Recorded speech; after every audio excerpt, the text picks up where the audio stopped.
서울 노원구의 한 아파트에서 최근 세 모녀가 살해됐습니다. 이번 사건의 피의자 남성은 피해자 중 한 사람인 큰딸을 범행 수개월 전부터 지속적으로 스토킹해온 것으로 전해졌습니다. 협박성 메시지도 보냈습니다. 국민들의 공분이 커지고 있는 가운데 가해 남성의 신상을 공개하라는 청와대 국민청원 게시글에는 이미 22만 명 이상이 동의했습니다. 이수정 경기대 범죄심리학과 교수 자리 함께했습니다.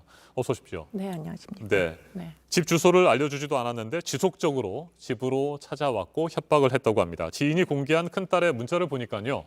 아파트 1층에서 다가오는 검은 패딩, 진짜로 많이 무섭다. 이런 내용들이 담겨 있습니다. 명백한 스토킹 범죄라고 볼 수 있겠죠. 네, 명백한 스토킹 범죄이고요. 근데 이제 많은 경우에 연인 간의 폭력이다 이렇게 이제 잘못 오인하는 경우가 있지만 지금 이 사건 같은 경우에 전혀 연인이 아니었습니다. 게임에서 알게 된 사람이고 그 유저의 그 피해자죠. 피해자의 의사에 반해가지고 집요하게 정신적으로 또는 지금 물리적으로 이렇게 집에까지 쫓아와가지고 계속 스토킹 피해를 유발했던 거죠. 네.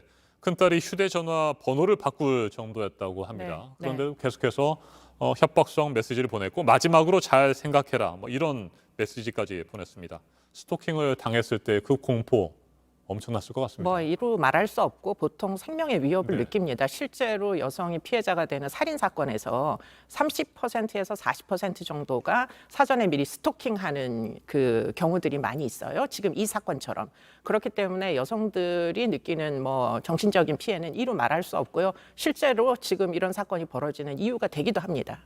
그렇게 만남을 거부하고 접촉도 차단하고 휴대전화 번호도 바꾸고 네. 여러 가지 방법을 써도 계속해서 스토킹을 하게 될 경우에 정말 피해자로서는 방법이 없을 것 같습니다. 네, 그것을 그냥 단순히 경범죄로 처벌하는 건 말이 안 되는 넌센스한 일이고요. 그렇기 때문에 어떻게든 강제력을 동원해서 지금 이 이유 없이 쫓아다니는 이 스토커를 제재해야 되는 그런 이제 방법이 필요한데 이 사람들은 일반적으로 합리적인 설득을 통해 가지고는 이 스토킹 행위를 중단하지 않습니다. 거의 대부분 본인들이 사실은 관계를 갖고 있지 않은 상대방에 대하여서도 마치 관계가 있는 것인 양 관계 망상을 지니고 있는 데다가 더군다나 편집증적인 피해의식 같은 게 있어가지고 그 상대방이 거절하는 경우에 그것을 인격 모독이다, 피해의식 이런 것들을 갖게 된다는 거죠. 그렇기 때문에 결국은 자신을 무시한 그 상대방에 대하여 보복을 하고 싶다라는 격분하는 이런 감정들을 느껴서 지금 이런 사건들이 벌어지게 되는 거죠. 네. 그렇기 때문에 이런 가해자들은 사건 이후에 대부분 본인이 피해를 당해서 억울해서 지금 이런 일을 벌였다고 주장을 보통 하죠. 네. 이번에 세모녀 살해 사건처럼 참혹한 결과로 이어지지 않는다고 하더라도 우리 주변에서 지금도 계속해서 이런 스토킹 범죄가 진행이 되고 있다고 봐야 될 것 같은데 그 이유는 그동안에 경범죄로 처벌할 정도로 스토킹에 대한 처벌이 굉장히 미흡했기 때문이겠죠? 네, 기껏해야 10만 원 이하의 벌금, 쓰레기 무단 투기 정도의 벌금을 받아가지고는 이분들은 합리적으로 본인의 그 스토킹 행위, 집요한 행위를 중단하지 않습니다. 이미 합리적으로 사고를 하는 분들이 아니기 때문에 그렇기 때문에 좀 더 강제적인 개입이 필요한데요. 그러기 위해서는 지금 새롭게 이제 그 입법이 된 부분에서 이제 그 여러 가지 개입을 할 수 있는 그런 조치들을 지금 포함을 시켰습니다. 그래서 이런 지속적인 괴롭힘을 하는 사람을 예를 들자면 이제 접근 금지 명령을 한다거나 또는 이제 유치장에 유치도 할 수 있습니다. 그렇기 때문에 하루나 이틀 유치장이나 아니면은 구치소 같은데 격리가 되면은 본인이 해온 행위가 이게 범죄구나 이런 통찰을 갖게 만들 수도 있는 것이죠. 네.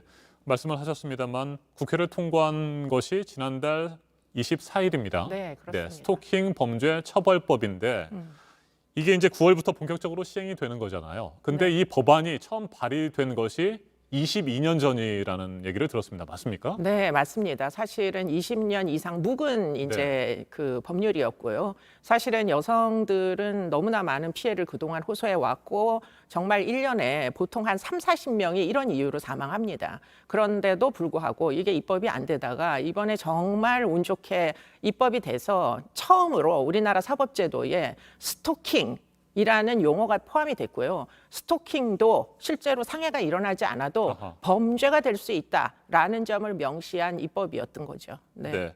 그러니까 피해자 의사에 반해서 뭐 계속해서 매달린다거나 따라다닌다거나 지켜본다거나 이런 것들도 이제 다 처벌할 수 있는 겁니까? 네, 이제는 경찰이 일단은 수사를 할 수 있게 네. 됩니다. 지금까지 법적 근거가 없다 보니까 사실은 쫓아다니는 행위에 대한 뭐 열성 있는 수사를 또 안 하는 거죠. 당신이 가서 뭐 여러 가지 괴롭힘을 받았다는 증거를 모아와라 하고 피해자에게 떠다 맡긴 이런 관행을 이제는 범죄이기 때문에 경찰이 나서서 수사를 하도록 만들었다는 점에서 이 입법이 의의가 있다. 사실은 최근에는 다 CCTV가 있기 때문에 증거 확보가 가능합니다. 그렇기 때문에 지금 노원구 사건도 지금 들어가는 CCTV는 있는데 사건 직후 나오는 CCTV가 네. 없다 보니까 지금 이 범인이 현장에서 3명의 여성과 함께 이틀을 그 집에서 생활을 그러니까 시간을 보냈다라는 게 지금 입증이 되잖아요. 그런 식으로 지금 수사를 하면 증거 확보가 가능하다는 거죠. 그런 것들을 이제는 더 이상은 외면할 수 없는 그런 입법 사항이다. 이렇게 이제 보시면 되겠습니다. 네, 정말 끔찍한 범죄인데 그렇다면 이번 사건처럼 구체적으로 뭐 신체에 위해를 가한다거나 살해하거나 이런 행동이 없더라도 네. 그 전에 충분히 스토킹을 중단시킬 수 있는 방법이 되는 겁니까? 네, 이제 경찰에서 조사를 하겠죠. 그래서 수사 과정 중에 뭐 지금 문자 기록이나 또는 CCTV 기록이나 이런 것들을 확인을 해서 틀림없이 스토킹이 명백하다라는 판단이 들면 지금 몇 가지 긴급 조치 같은 것들을 시행할 수 있는데요. 조금 전에 이야기를 한 대로 유치장에 유치한다거나 또는 이제 100m 접근 금지를 한다거나 이런 것들을 다 집행할 수가 있고 그리고는 상습적으로 계속 지속적으로 이런 행위를 하면 3년 징역까지 줄 수 네. 있고요. 흉기를 가지고 만약에 다닌다 하면 5년 징역까지 줄 수가 있습니다. 네. 네. 그런데 이 법안이 오는 9월부터 본격적으로 시행이 되니까 네. 이번 노원 세모녀 살해 사건에는 적용을 할 수가 없는 건가요? 네, 이미 이제 노원구 사건은 뭐 안타깝게도 3분이 다 사망을 하셨기 네. 때문에 스토킹 처벌법이 적용된다기보다 그냥 형법이 아마 살인죄가 적용될 것으로 추정되고요. 그러나 만약에 20대 국회에서 스토킹 범죄 처벌법이 입법이 됐다면 그렇다면 스토킹 초기에 문자가 마구 오고 집 앞에 찾아오고 이럴 때 경찰에다가 신고를 해서 경찰이 강제 조치로 이 사람을 유치장에 유치를 시키거나 구속을 만약에 시켰었다면 이 세모녀는 목숨을 잃지 않았을 수도 있는 거죠. 그렇기 때문에 지난 22년이 너무나 안타까운 게 사실은 매우 많은 여성들이 지금 이런 과정 중에 목숨을 잃었을 것이다. 이렇게 이제 추정이 되기 때문에 안타까운 것입니다. 네. 교수님께서 이번 스토킹 범죄 처벌법이 국회에서 통과되는데 주도적인 역할을 하셨는데 뭐 좀 아쉬운 점이라든지 좀 더 보완할 점은 뭐라고 생각하세요? 저는 여성단체에서 지금 지적하는 부분들이 앞으로 개정할 때 꼭 반영이 돼야 된다 이런 생각을 하는데요.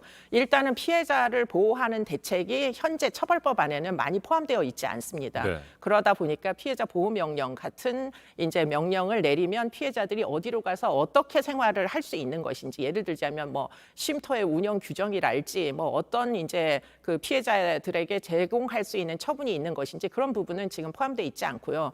또 한 가지 이제 아쉬운 부분은 반의사 불벌죄가 있다 보니까 피해자를 협박을 해가지고 고소를 취하하라고 사건이 제대로 처리되지 않는 경우에 스토커들이 계속 쫓아다니면서 호소를 하는 경우에 사실 무서워서 또 합의를 해주고 고소 취하를 할 수도 있는 그 반의사 불벌죄 조항이 현재는 들어가 있습니다. 이것은 가정폭력 처벌법에도 역시 존재하는 이제 조항인데요.